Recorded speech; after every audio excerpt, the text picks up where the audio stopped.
好，欢迎大家每周四又回来收听我们的大大叔叔中中文文。怎么这么慢？的进步，慢速呀！下进步次我们节很多了。奏快一点。对，啊，好，那今天我们讨论的主题是什么？我觉得我们好像都刚睡醒的感觉。我我真的是刚睡醒，我那会儿睡了一觉，我就有点哦，今闷。我也天我是，们我们我因为说今天早上，讨论嗯好久好久以前的事情吧。对，特别特嗯，别特别久以前的事情，我们大家就说说。可能误会是我们要聊中国历史吗？不是，在聊哦，我们个人的小小历史吧，对，比较小我们的时候。今天来对聊童年好了。对对对，嗯，其我实其实们的童我蛮好奇，年都很不一样，对吧？每个人童年因为一定，嗯，我觉得好像灿叔说他是在农村长大的，是不是？对，嗯，真的啊我是？OK，对我从小在农村长大。灿叔从小在农村长大，笨叔从小在都市吗？虽然我是在都市长大，但是我的童年跟其他的孩子不太一样，因为大部分的孩子其实都是到了这个上学的年纪就去学校读书，但是我的父母打算把我培养成一个特长生，等于说嗯哼，他们把啊，我送去一个老师家去学习围棋，学习一项哦，技艺，就为了以后不去走这个考大学这条路。那通你学过这个棋成了吗？就手。是没有啊，一会儿我给大家介绍一下 那笨我叔，的与笨叔，你的众不同的经历，童年。你的经历是你父母特别把你送到一个学习技能的地方去学一些特殊的才能，这个在对，大陆的小孩子来说是很普遍的事情吗？还是你比较特殊我觉得在我的老家那面还挺普遍的，就是？OK 可能觉得如果大家去高考的话，千军万马过独木桥，觉得那个竞争的压力很大，所 OK，以很多家长就想让自己的孩子可以走一个小众的有特路线，别的这样专长，对不对就是对，那么比如我小就开始规父母。划这个事情吗？你好像多小的时候去学习这个？是6岁的时候，六岁的六时候，岁的时候啊？六我爸爸岁就已经，因为他自己也特别喜欢围棋，所以他就把我啊，送到了就是那个黑龙江最有名的一个围棋老师家里。我每天，他的城市在牡丹江，那我家在哈尔滨附近，所以有一定的距离，我又没办法就是把这个老师请到我的城市来，所以只能让我跟着那去。个老师去住啊，那天哦，天那天天卞住在他的老师，家里。你就你说六岁就跟着人对家住在别人家里头。对啊，而且就是在他的家里打地铺，而且没有床，就睡在那个我儿硬的地子今年板上。我儿子今年6岁，嗯，我很难想象他这么小的时候就住在别人就去家里头。去老师家住的感觉，对不对？对对，很难想象。对，诶，那就父变叔，母比较变叔，狠。你除了你说你们那边算是还嗯，蛮常见的，去学习另外一个才能，那除对，了围棋还有什么？还有我的问题是，你那个嗯时候小小的心灵嗯。有什么感觉？这么早学技能，然后又住老师家，一个陌生人的家，你有什么感觉？就非常小时候真的很伤心啊，因为就觉得那么你早就离家背景，开父母，而且去一个完全不认识的人家里生活，而且我的那个围棋的师傅他的太太，我的师娘，她已经有2个孩子啊，她2个孩子十多岁左右吧，等于说她抚养了2个孩子，自己已经对孩子可能有点不耐烦了。而且嗯，这个老师他每天带很多孩子，所以嗯，他对我基本上没有什么耐心啊。但是因为我父母把我送到那儿要付更多的钱嘛，等于对，说我住在他家，在他家吃住学习，嗯哼，就就是一个他家的一个很可观的一份收入。所以说，哦，所以说，虽然他对我没有耐心，但是他还是要让我住在那儿，但是他对我嗯，的态度可能，不是特别的好，所以这个就就是这个让我小时老师，候更就除了难受。你这个学生之嗯外，还有一些学生，别的，他每天是回嗯，家的，但是白天会来他们家学习。对，啊，比如说我晚上8、9点我不能睡觉，然后我要坐在这个老师的旁边，看着他跟另外一个学生下棋。我要看他们哦，怎么下也是棋。顺便在旁边学习这样。OK，对啊，等于说24小时，也不能说24小时，18个小时吧，就这样是跟这样的生着活持续了对，持续多久？多久？寄人篱下的生活持续了多久？持续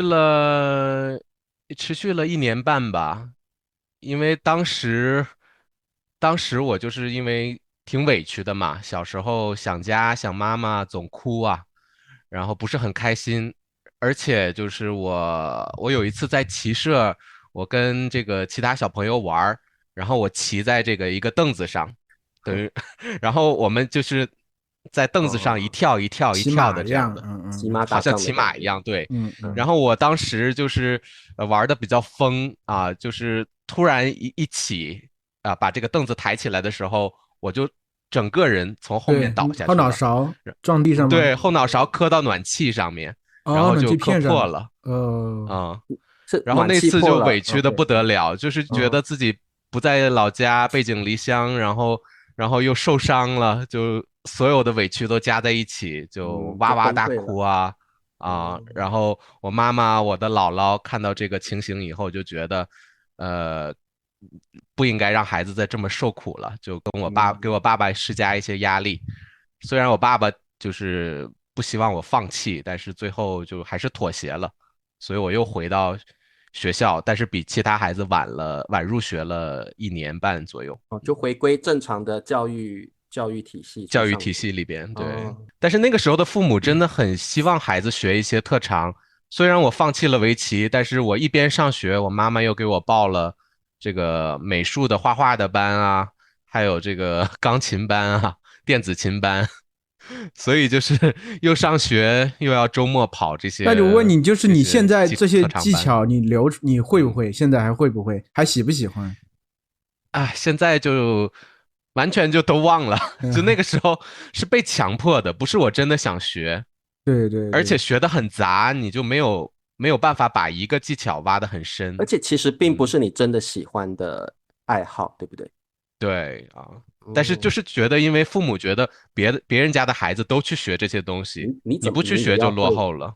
嗯，嗯就中国父母确实是这样，就特别喜欢给孩子们报各种班儿嘛，去学嗯，画画的，学围棋的，现在还有教编程嗯，的，啊，这些对，东西对，英我觉得语的，对吧？英英语的，语就更多，英语的。每个孩子几乎都在上英语课我们那时候还很流对，行珠算、啊，算盘，珠算去学啊，算盘特别对对多，对，还有数独，台湾很流行嗯，算盘跟数独，就是你对，过目不忘那个感觉，念了你嗯。就背起来的一些数独的技巧。台湾那他时现在还有什么候其实跆拳道啊啊，跆拳对，这种？台湾现在跆非常流行跆拳道。跆拳道这些起码还嗯，是玩的，我说实话，跆拳道、篮对对对，球啊啥，锻炼身体这没有关系。你像你嗯这个，我感觉有点折磨心灵，学那个，灿叔是在农村长大的，我觉对。得农村应该没有这嗯，种父母对啊，你期望有没有孩子去，应被父母该没有这个逼着去？问题吧？我是这样，我是在嗯农村一直生活到嗯小学3年级，然后就到县城嗯里。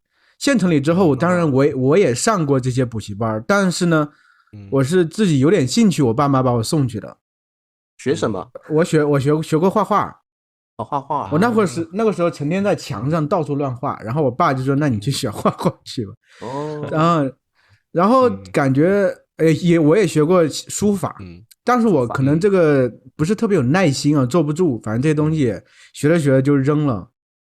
但是我父母也没有在我英给你压力是吗？也没就是给我压力，那只是觉得好玩，让嗯，你去玩而已。对对，我这个还是比较宽松一些。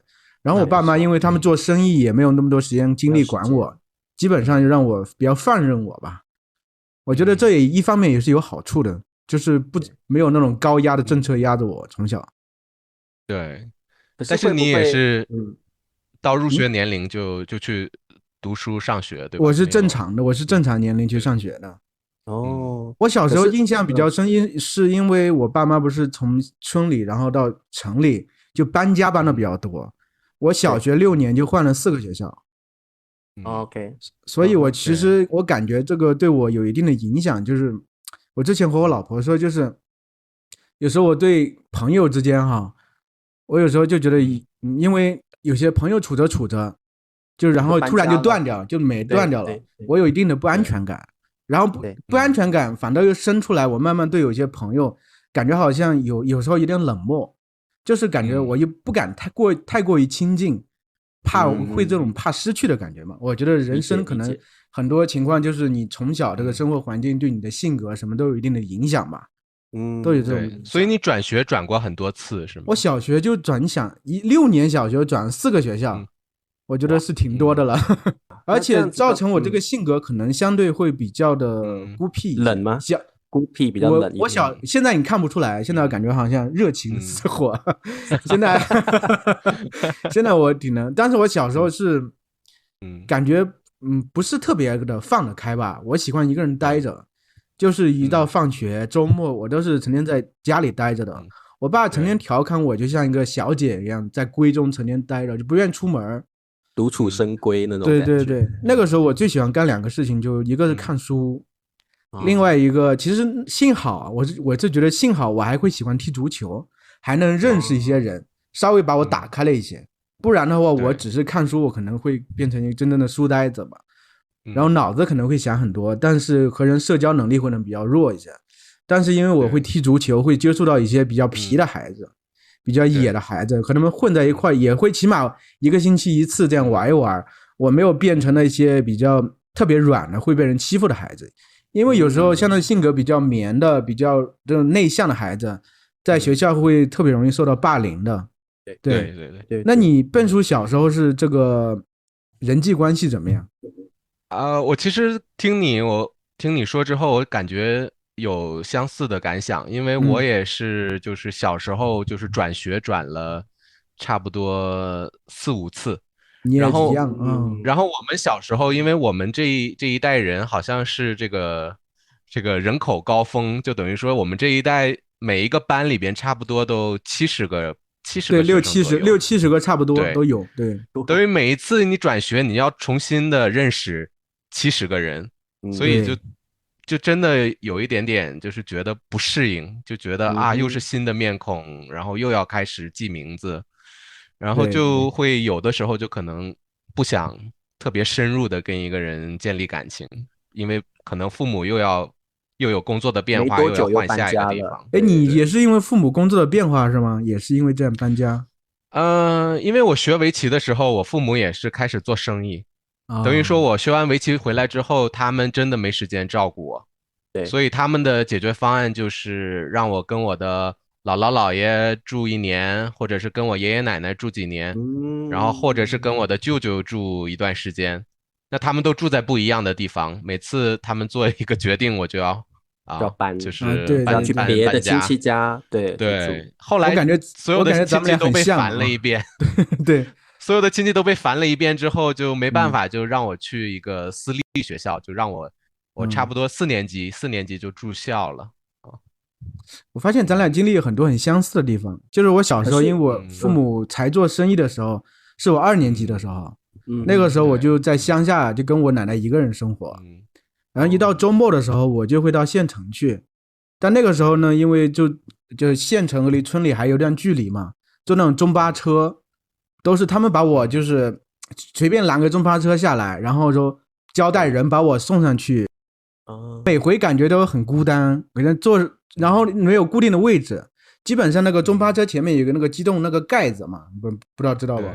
我都每回都坐在那块儿，以前从来没想过这些事情。后来有一次我老婆问我，就说你童年的时候，因为她学心理的嘛，她就挖你呢，就是她问我，因为我一直我觉得自己很多时候都没有什么，但是她一说的时候，我就想起当时这些画面，觉得自己还挺孤单的。就是因为这样来来往往都是一个人，然后上学的时候，因为村里没有学校，都要到镇上去上学，走路一个人也是孤零零一个人走，可能30来分钟才能走得到。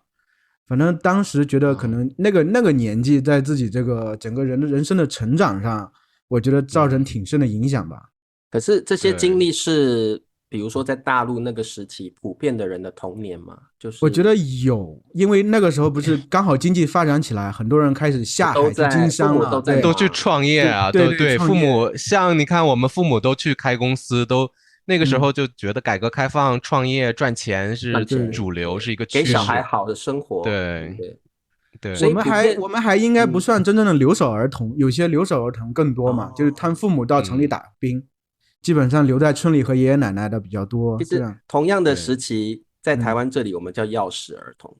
钥匙什么儿童钥钥匙？匙儿童，为什么？这个因为父开门的母亲钥匙吗？对，父母亲都在忙，所以父母亲就在小孩的脖子上挂了一串钥匙，你就自己上学弄完，自己去买早餐，自己弄好，自己出门。回去的时候呢，自己开门，父母亲都还在工作，没有回家。所以我们那个时期的小孩都叫他钥匙儿童。这我个小时候很羡慕这样的子，孩子，因为真的吗？我觉得至少能跟父母住在一起。我就完全没有这个跟父母一起生活的这个经历，基本上我小时候没有这个，对，没有这个会不会跟父记忆啊。母的感情特别淡薄呢？卞老师跟我会妈妈还好，因为那个时候我住校的话，我还给我妈妈写信，然后每个星期打电话，打10分钟，打完之后就痛哭啊，就鼻子一酸呢，就在那很累。哭。对，现在我小时候看看我小时候给我妈妈写的信，我妈妈还留着，我一看就还挺，我自己都觉得伤心啊。酸的感觉。对，那挺卞心酸的，老师，对，卞老师当时会不会怨恨父母亲？当时挺怨恨的，因为就觉得啊，为什么别人回家的时候，父母都在学校门口接，我就自己要住在学校里边啊？嗯、但是后来就是因为小时候他们不太管我，现在就是比较独立了，我觉对不对？得他们要弥补我，就支持我做所有的选择，哦，所以现在就等于说我在做选择的时候，我有绝对的自由，他们不会想要控制我，或者是给我一些建议啊，都不会的，就是我想做什么就做什么。我看都咱们俩是很像，可是灿叔跟卞叔在你们童年大陆那个时期，父母亲都忙着赚钱，相对经济上会给你们比较多帮助，对不对？就是给你们比较好的生活，虽然可能没有办法跟你们相处在一起，但是经济上会尽量满足你们，是这样的状况吗？应该是对，因为家里我们都独经济条件生子吧。确实一天一天比较好吧，可就能比较好。灿叔你也是没我也是有兄弟姐妹？独生子，只有一你们个孩子。两位都是独生子嘛？那个时对期几乎都是独生子女嘛，对不对那可？OK，能父母会对，在经济所有上会的挺支持的。对那，OK，理查大叔嘞？理查大叔童年是怎么样的？我的对啊，童年啊，嗯，大家应该蛮好奇我的童年吧？对，相当好奇。我的童年就是我父亲是做装潢的，室内装潢，然后家境一开始还不错，那后来我爸爸帮朋友做了保人，啊，我知道，什么叫保人啊？担保，保人就是担保担保，啊，对担保啊，对，我爸那时候一堆那种酒肉朋友，因为经济不错的时候就有很多好朋友，对对，约喝酒，然后交际应酬很多。嗯那台湾那时候经济起飞，其实做室内装潢蛮赚的。他也是跟像你们一样，很早跟我妈妈一块儿出去，然后帮很多家庭做室内装潢，赚了不少钱。那时候我那时候可能很小很小，他那时候帮朋友做保，结果那朋友就跑了，所以生意失败跑了，欠了一大堆钱。所以我爸爸那时候我家有2个房子，那后来都卖掉了，然后就是为了要这个还债。我爸那时候因为做那个保人，欠了非常多钱，要帮那个朋友担保，所以那个时候瞬间我家从一个小康家庭变成一个连房子都没有的家庭。然后我记得很深，就是我那时候我爸带我去他另外一个朋友家，然后就把我放在那里2天，然后我2天那时候很小很小，可能才4岁5岁吧，看不到爸爸妈妈就很急，我就一直在门口拉着那个门，就觉得怎么我是被抛弃了还是怎么样。后来我爸妈过了2-3天之后才来，然后我妈妈挂着眼泪，然后才把我带回去家里。后来我长大，我听我爸妈说，本来要把我给那个家人的，给那个家庭的，因为实在太穷了。因为只有我哥哥跟我嘛，所以那时候他们本来是想把我给这个朋友抚养，因为他这个朋友是没有小孩的啊，那又没有钱了，所以本来是想这样，后来又不忍心，所以又把我带回去养了。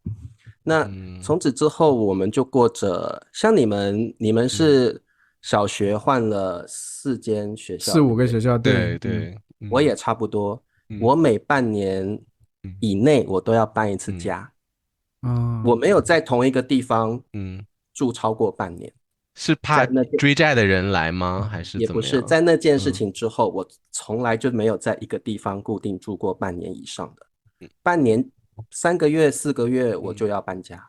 为为什么？什么呢？嗯因为在那件事情之后，我们都过着寄人篱下的生活，就是从来嗯没有自己的家了。我爸爸就是不断的找朋友，在朋友家住了3个月，他那个嗯朋友受不了了，把我们赶走了，然后我们啊又到下一个家庭。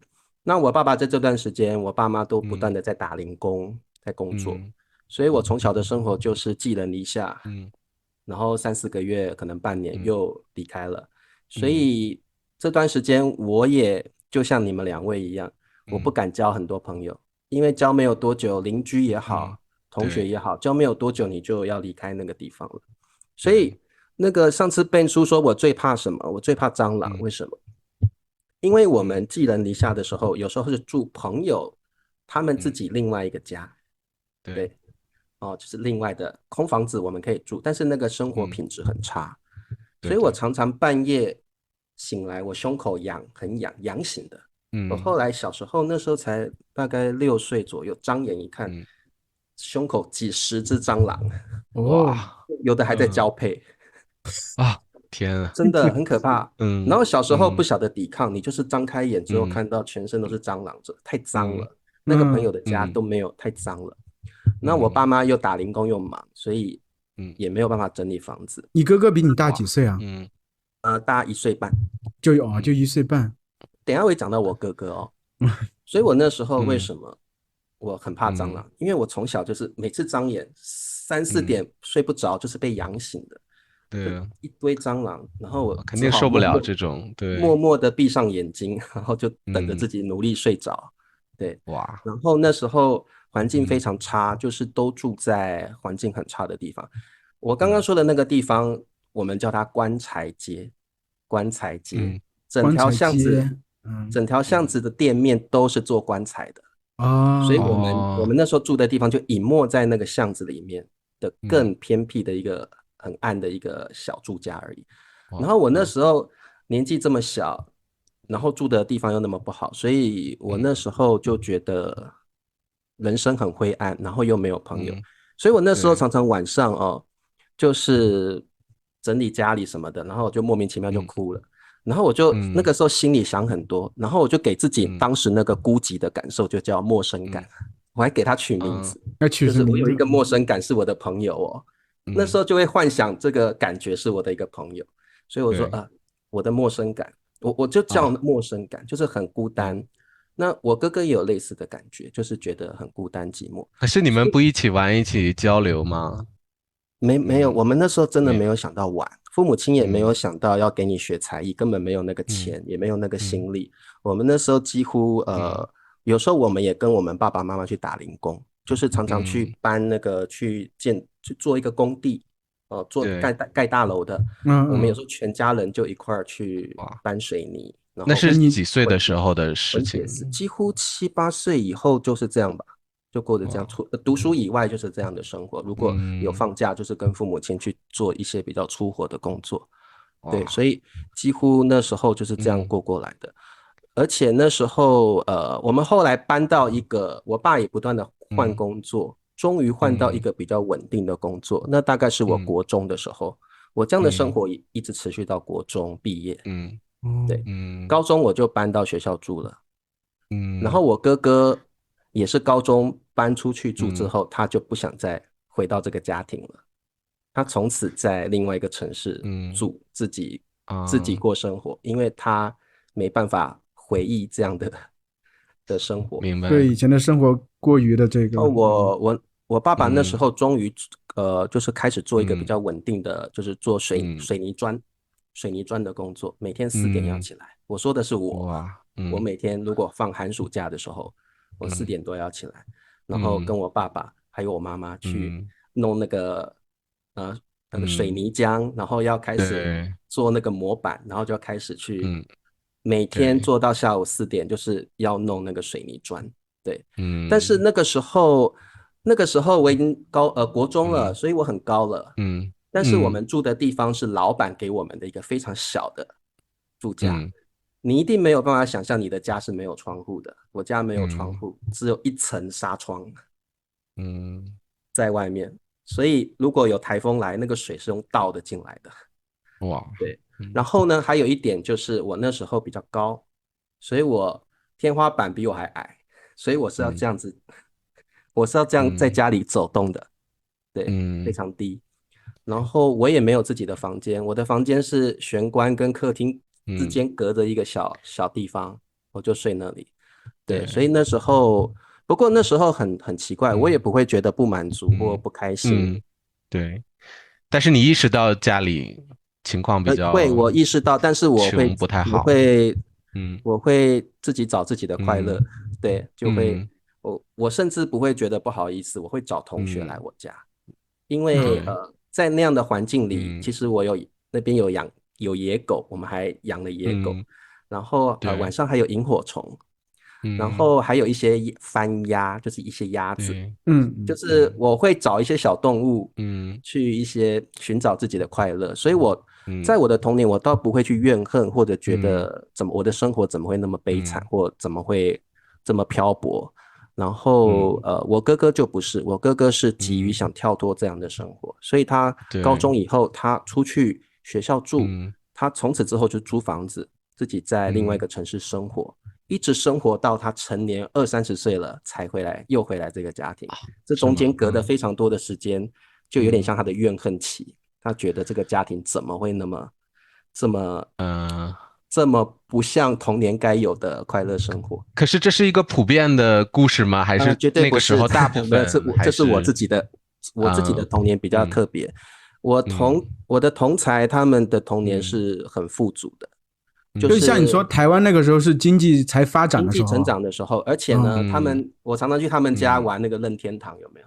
这个我们家是对，所以他们的环境就是有一个正常的家，父母亲是给他们一个温暖的家的。那这样一对比，就心里更不舒服了。对，我还记得那时候台湾经济起飞之后，很流行赌博，这个赌博叫大家乐，大家乐，就是呢拿一张纸，然后呢上面就写很多很多的数字，最后呢你的数字要是中了，你就可以得到巨额的奖金，这是民间自己发起的一个赌博行为。这个行为导致很多人破产。对，所以那时候民间很流行这个赌博的形式叫大家乐。我爸爸那时候就是想说家里那么穷，我要赌一把，所以他其实是签很多次大家乐的，每次签每次输完就又去买酒去喝醉了。我记得我那时候晚上2点，作业都写好了，好好的睡在，我跟我哥哥那时候睡在一起，大通铺，因为没有地方。然后我就听到我爸发酒疯，他又输了，又喝酒了，他又在那边我丢啊，我现在用台语说我丢啊，我丢啊，就是我中了，我中了，我丢啊，我丢啊，你狂我丢啊，他就拿着那张纸说喝醉了，一直想象着自己中大奖了。然后我就很生气，我隔天要上课，你还在那边闹。我就起来，那时候国中，我起来说你不要再梦想了，你没有中，赶快醒来吧。我爸就马上去拿皮条，把我痛打一遍，对，痛打一顿之后呢，又拿椅子想要打我。然后我那时候真的是会反抗的，因为那时候我爸也常常打我妈，就是因为不如意又喝醉酒，所以常常打我妈。还有一次就是一样发酒疯又没中。然后呢，他就是要找理由扁我，所以呢，他就说把你的数学作业拿出来，然后那个皮条已经准备好了，数学作业拿出来，我检查。我想说，你从来没有关心过我的课业，这些数学题你也都不懂，你为什么要检查？给我拿出来，然后我就拿出来，这题错，这题也错，看都没看，这题也错，这题也错，全错，在写什么？那个皮条就是扁一顿。他就是也没看，他就是觉得我要找理由扁你，他不是讨厌我，他只是想要发泄没有中。那你那个时候有没有想啊，还不如把我送到别人家，在别人家？我不会这样想。我知道他没有我知道他这样做的原因就是他想要赌博。我那时候已经算蛮早熟了，我就觉得我知道你的原因，所以我不在意。你就能理解父母的行为的那个时候。我可以理解，我知道你，我知道你就是人生不顺遂，所以你想要找理由去填满或者去遗忘这个不顺遂。好，我就如你的意，我也不在意这些皮肉伤或什么的。我懂你为什么会这样子，所以我那时候不怨恨，我也不在意。灿叔，你小时候也是在农村，你在农村的生活条件也有茶叔那么糟糕吗？没，我因为听了茶叔的话，我感觉我自己这个生活应该还是可以吧，就是除了父母陪伴的少一些，可能有时候有点孤单之外，但这个东西也不能进行这种比较，我觉得每个人经历的生活不一样。就是你在当下自己会感受到一些自己当下这个环境年龄带给你的一些东西。我当时住在乡下，其实条件还可以吧，我们也我跟我奶奶住，乡下我觉得有很多农趣，我蛮喜欢乡下。但是就是在乡下，其实我是一个我发现自己是一个比较无趣的孩子。我就和有些小农村的孩子，他们不是喜欢玩各种东西吗？我对这些东西都没有兴趣。我不知道为什么，再小一些的我觉得应该是在人生慢慢成长的过程中，我父母开始忙了，到城里去创业去了，我就开始慢慢闭塞起来。再小一些的时候，我记得我还是喜欢和邻居家的孩子们玩什么的。但是后来他们创业了之后，我就封闭起来。我发现就是每到暑假的时候，我都会回乡下，那个时候我奶奶还在。我就和我奶奶2个人住在那块儿，我发现每天我几乎就待在家里头，我就也不去别的地方，或者自己一个人到河边去游个泳，就真的是一个人在那游泳，然后自己玩，然后我觉得也没有什么特别有点孤僻的感觉呢，有点挺孤僻的。所以灿叔，你童年并没有特别玩什么童趣或农趣的东西。我没有这些东西。有没有很多玩具啊，或者是跟小伙伴玩游戏什么的？玩具我没有，那个时候是这样，我还有一个表弟，他比我小4岁，他是我姑姑的儿子，他有时候会到我奶奶家，然后他们家那个时候生活条件很好，他有很多玩具，然后我会玩一些他的玩具。我小时候自己从来是没有玩具的，我爸妈一开始的时候也很穷嘛。那我也没有玩具。普遍那时候的小孩子是玩什么东西？在大陆，会打那个我们叫我只会说昂啊飘那种，打纸片吗？打纸片就是纸片做的一个东西，你打它，然后让这个纸片翻一个面。你会收集啊，里面有很多那种卡通人物，很棒的啊。对，有。我们会玩那个纸片，我不是特别喜欢玩鱿鱼游戏。这些我知道。弹珠呢？弹珠应该也有吧。我和你说，我是一个比较无趣的人嘛。其实这些东西我不玩，电子游戏我也不玩。但是其他的小孩会玩吗？其他孩子会玩。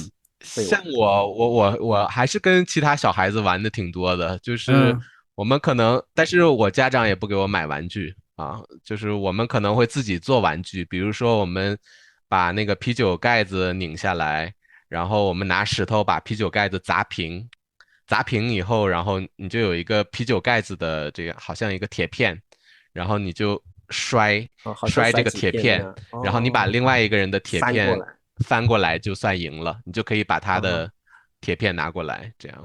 那个时候孩子可能比较想象力，现在玩具都是买的，很少有自己做的。我觉得以前我们很常玩，像Ben叔说的那个，我们是纸片了，我们很流行纸片，所以我们那时候只要有那个我们这边叫科学小飞侠的那种纸片，有没有？然后你就一定要得到，你不得到你就觉得浑身不自在，你就会跟朋友去翻。最便宜的就是捉迷藏，就是你说一个界限，你说这个6个楼，这10个楼是我们的界限，然后我数100个数，你们就藏去吧。就我们可能会玩这个。然后对，其实我是等到到县城之后，我感觉能打开一些。后来不是也有新的环境、新的同学，那个时候刚我爸他们是开那个家具厂的，自己做家具。那个时候会在这个家具厂里有和一个同学2个，我记得有一次我们把那些材料木头弄出来，做了一个船，像个小帆船一样，用木头做的。刚好那个有一阵流行这个大陆流行那个4驱车，我不知道Ben老师有没有印象啊？有，对，有一阵流行4驱车，当时我们把那个马达给拆出来，弄到那个船上，然后找了个小水沟就放那个船，结果没开多远就直接翻船了，倒了翻船了，翻船了。反正也有一些玩吧，后面到城市里我觉得慢慢还好，我觉得就是前面那一段时间比较孤僻，后面还好，没有那么夸张。对，我觉得我小时候很多可以玩的。我那小时候还拿那个，我们有那个你们叫一次性嘛，那个筷子对不对？一次性筷子，我们这边叫免洗筷子。我就会收集免洗筷子，然后把它做成那个竹枪，竹子做的枪，然后用橡皮筋缠一缠，很有杀伤力耶。每次看到那个弹出去的是橡皮筋，所以还好。所以我每次都会对着同学去，那时候很皮，对着同学去弹。然后同学就问我怎么做，然后我们就会开始学习，然后就会开始玩乐，我觉得很有趣。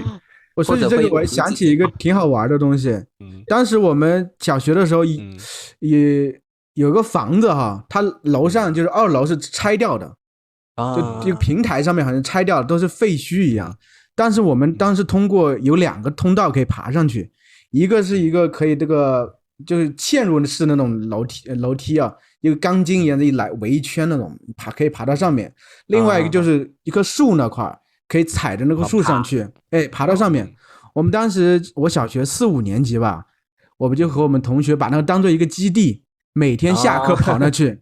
然后关键是这个房子的边上就有一个巷子，刚好我们班的女同学就会每天从那里经过，我们就往那下面扔石头。吓他们嘛，就吓他们嘛，我感觉挺好玩。不过我记得，对，有一次就是那上面因为都是废墟，很多那个碎石头，还有就是碎玻璃。有一次刚好就扔石头的时候，我扔完赶快躲起来，这样往下趴的时候，脚刚好就刮到一个这个玻璃，这个刚好膝盖这一块直接刮进去了。我当时看到骨头了，白色的骨头我都看到了，真的。哇，天！我当时割的时候一点都不疼的，真的一点都不疼。对，然后呢，我就用这个红领巾把它一包。天，没有处理吗？我没有不是红领巾一包，然后回去了嘛，回去了再去缝嘛。我不知道缝了多少针，缝针的时候我感觉都不疼，可能肉都死了一样那种状态。哇，灿叔你太勇敢！我有相似的经验，就是我们几个邻居哦，就会一起玩捉迷藏。然后呢，就是我特别喜欢躲在一个我认为别人找不到的，就一个废弃大楼的一个角落。所以呢，有一次我就一样，我们玩捉迷藏的时候，我觉得我一定是最后一个不会被找到的人。后来我就翻了一个墙之后，我觉得我踩到什么东西了，那我不管，因为没感觉，然后我就躲到角落。后来那个过了很久，我也没有觉得什么。后来那个做鬼的那个人说：“哦，我不找了，你们出来吧。”我出来的时候，所有的小伙伴们看着我都吓呆了，还有女的吓哭了。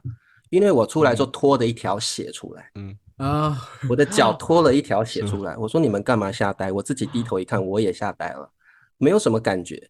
那个原来是那个屋主放了一盒碎玻璃在我常常翻墙的地方，他不是故意的，他不晓得那里会有人经过，我就踩到一堆碎玻璃，而且那是很尖的碎玻璃，就好多，我踩到割了很多次。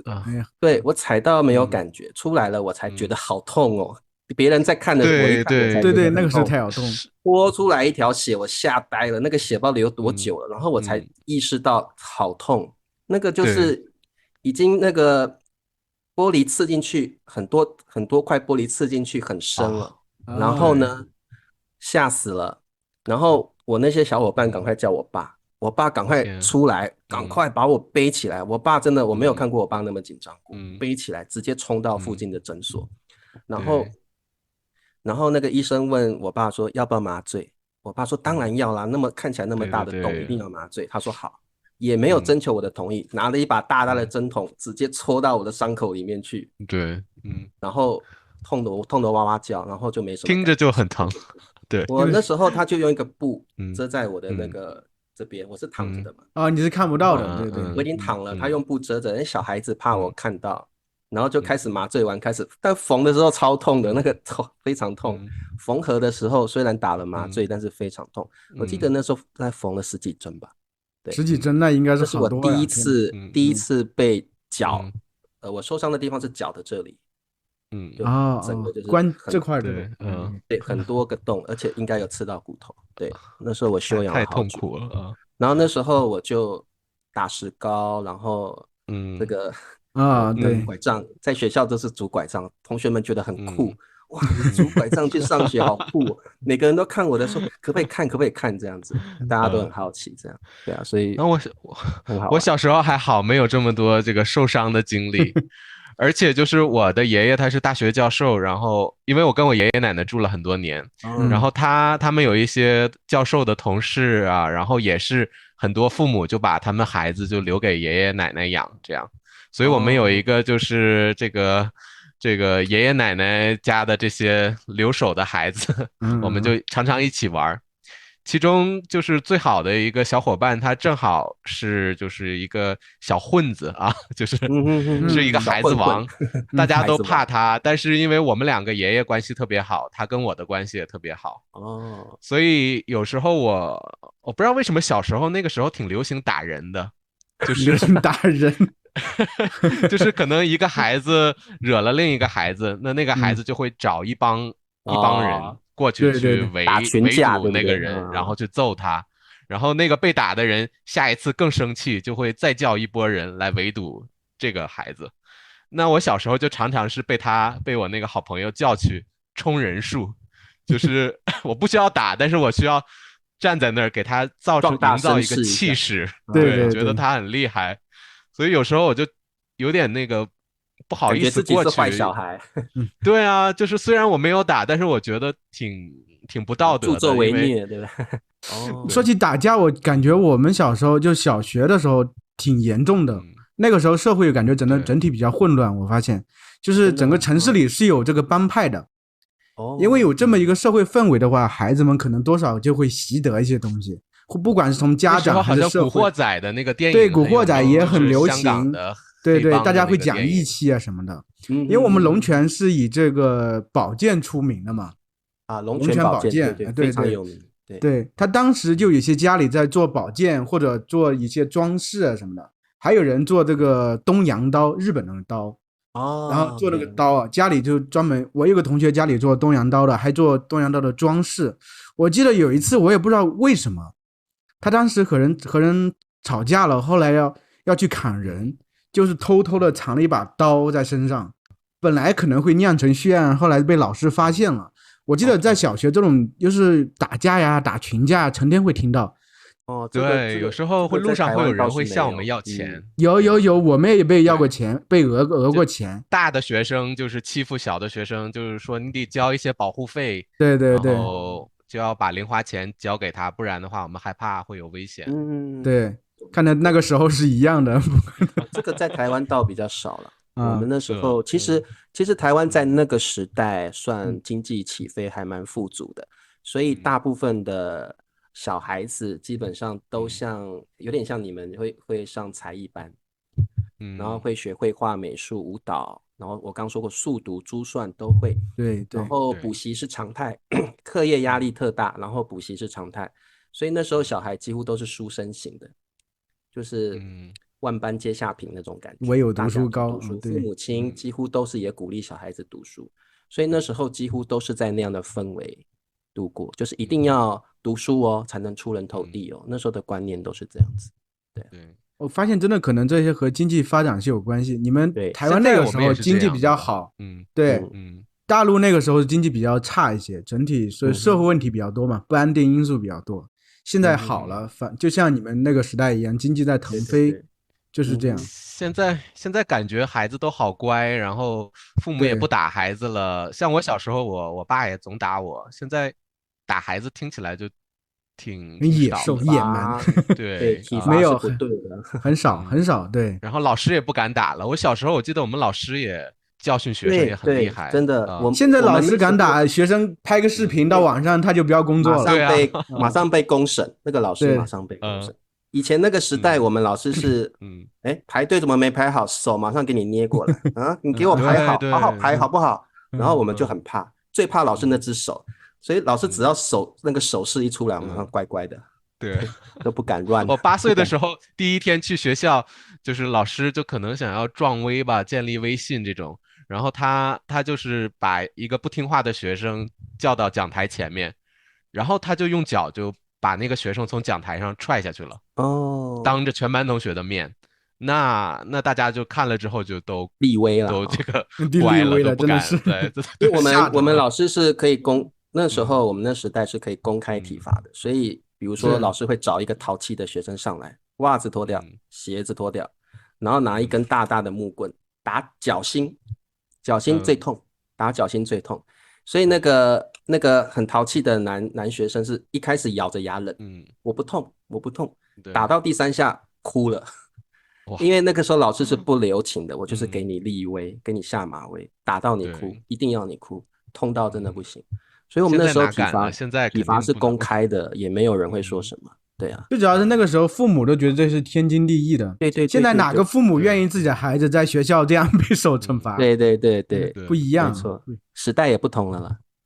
还有想问灿叔，小时候你父母有给这个老师一些好处啊，或者是红包之类的，让老师多照顾你什么的，有吗？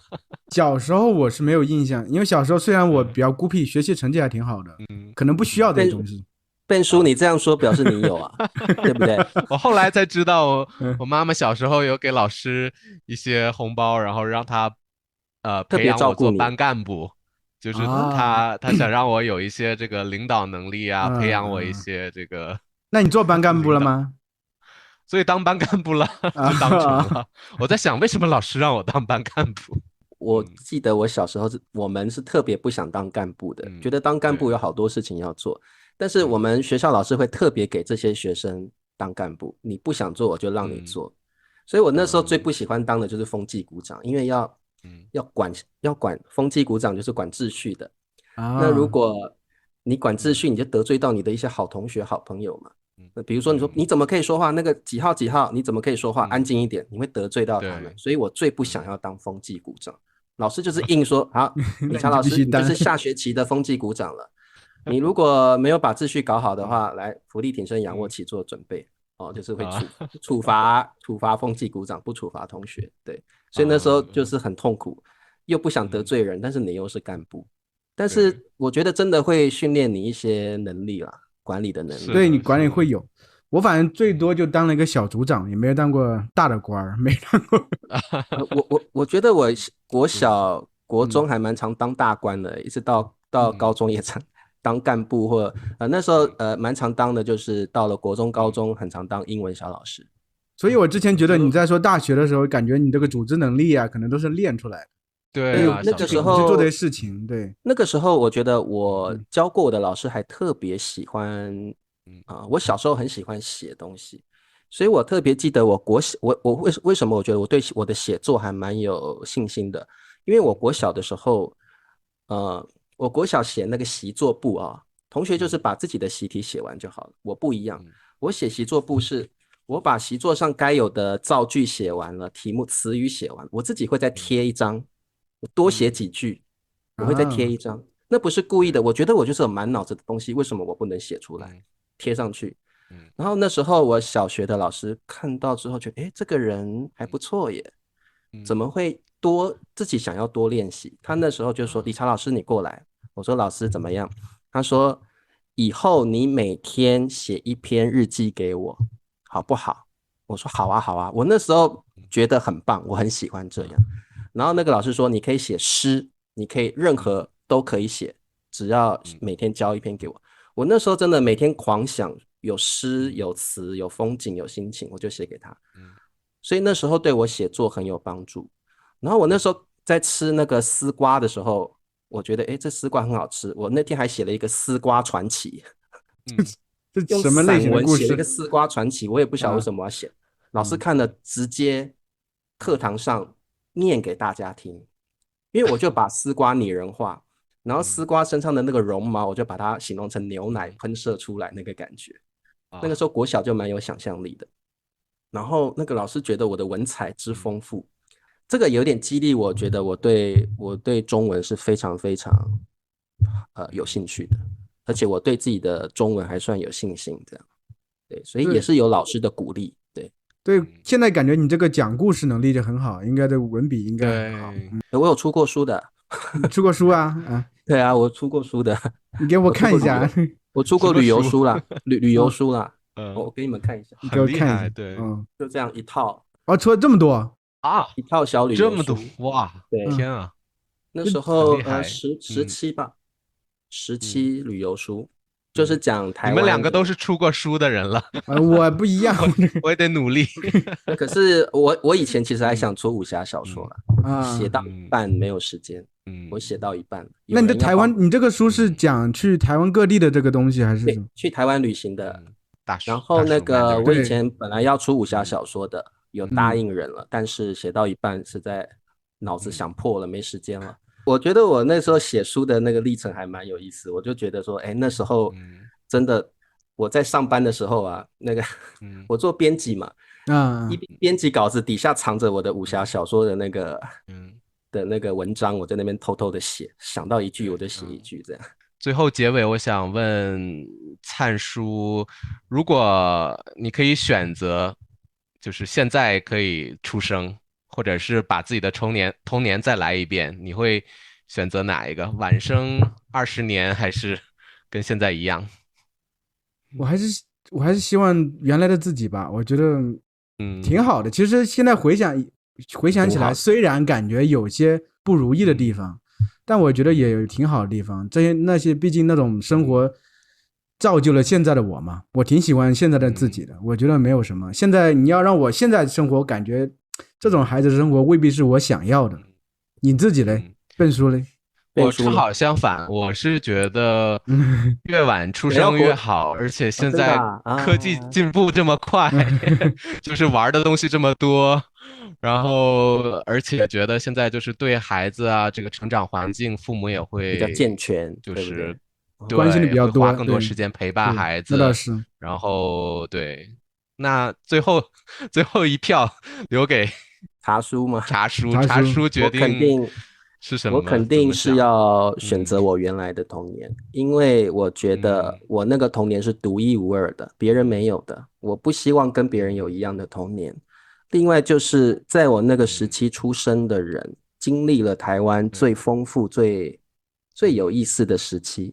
如果我是现在出生的年轻人，我完全体会不到台湾各式各样的过渡期。我太喜欢我那个时代了，没有那么多变化。我那个时代是经济正要起飞。电视节目最发展的时候，电影、歌曲、民歌、艺术，台湾最发达的时候，我很庆幸我度过了那个时期。还有很多政治思想转变的时候，那个时期是独一无二的。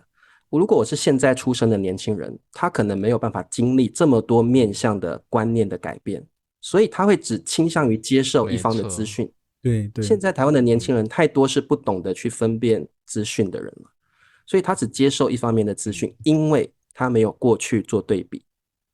我觉得我很庆幸，我经历了台湾从不好到富足，到平缓，到现在有一点意识形态在斗争的那种状况底下。我觉得我经历了这一切，我才能够去对比什么是好的，什么是不好的。所以我肯定要回去过，我肯定是要选择我过去的童年，太美好了，太多美好的歌曲。我同意，我被你太多说服了，因为大陆这几十年也是急剧变化的，对，急剧变化的这种。其实社会的发展，我现在脑海里想到，现在比较稳。对，我脑海里想得到的歌曲、电影，还有那个风光的时刻，我脑海中熟悉的旋律都是那个时期的旋律，那个是一辈子不会忘记的美好，那个时期才孕育得出来那样的美好的文化。现在台湾没有那种东西了。现在都是意识形态在导向，你真的有去发展、去接触真正的台湾本土的文化吗？其实是没有的，大家都是用意识形态在走路，所以我觉得我很庆幸我度过了那个时期，我有脑海中这些声韵的这些文化底子，我觉得我很庆幸，我也觉得很幸福，不管过程如何艰辛，那都变成一种美好的感觉。那个Ben叔，你要不要你要不要换你的票了？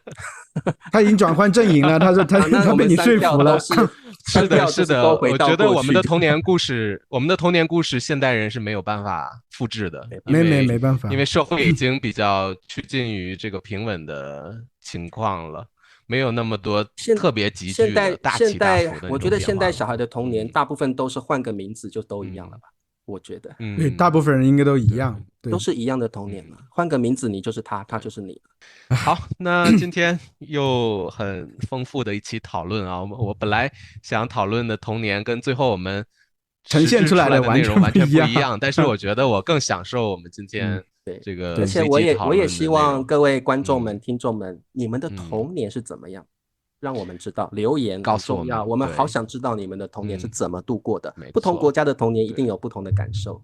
好，那大叔们就跟大家说再见了，我们下周4再见喽，再见喽，再见，再见，拜拜。